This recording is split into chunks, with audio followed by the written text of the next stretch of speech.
చాలా జంతువుల కళ్ళు వాటి తల వెనుక భాగంలో ఉంటాయి కాబట్టి అవి వెనుకకు చూడలేవు. అవి చూడాలంటే తల మొత్తం తిప్పాల్సిందే. నీలి తిమింగలాలు సముద్రంలో అతి పెద్ద జంతువులు మాత్రమే కాదు, అవి ఇప్పుడు భూమిపై జీవించే అతి పెద్ద జంతువులు కూడా. పందినూరు కుక్కల కంటే చాలా శుభ్రంగా ఉంటుంది. జిరాఫీలకు వోకల్ కార్డ్స్ లేవు కాబట్టి అవి పెద్ద శబ్దాలు చేయలేవు. ఎలుకబంట్లు ఎడమ చేతిని ఉపయోగించడానికి ఇష్టపడతాయి.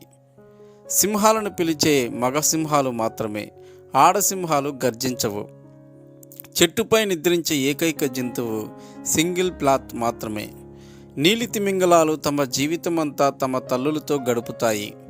సీల్స్ వాటి శరీరాలను వేడిగా ఉంచడానికి వాటి బొచ్చును చూడవు, అవి దానిని వెచ్చగా జీవించడానికి ఉపయోగిస్తాయి. కుక్కలు తమ మానవులను నవ్వించడం ద్వారా వారితో కమ్యూనికేట్ చేయగలవు. తిమింగముల యొక్క మెదడు ఒక కారు సైజులో ఉంటుంది, అంత పెద్దదిగా ఉంటుంది. ఎలుకబంట్లు ఎక్కువగా ఎడమ చేతిని ఉపయోగిస్తాయి. ఒంటెల యొక్క కనురెప్పలు చాలా పొడవుగా ఉంటాయి. ఇవి ఎందుకు ఏర్పడతాయంటే వీటి వలన ఇసుక తుఫానులు వచ్చినప్పుడు ఆ కనుబొమ్మలు ఒంటెలను రక్షిస్తాయి. గబ్బిలాలు వస్తువులను గుర్తించడానికి వాటి యొక్క శబ్దాలను విని అవి గుర్తుపడతాయి. వాటికి ఎంత షార్పో కదా. తెలిసింది కదా ఫ్రెండ్స్. ఈ వీడియో మీకు నచ్చినట్లయితే లైక్ చేయండి, షేర్ చేయండి, సబ్స్క్రైబ్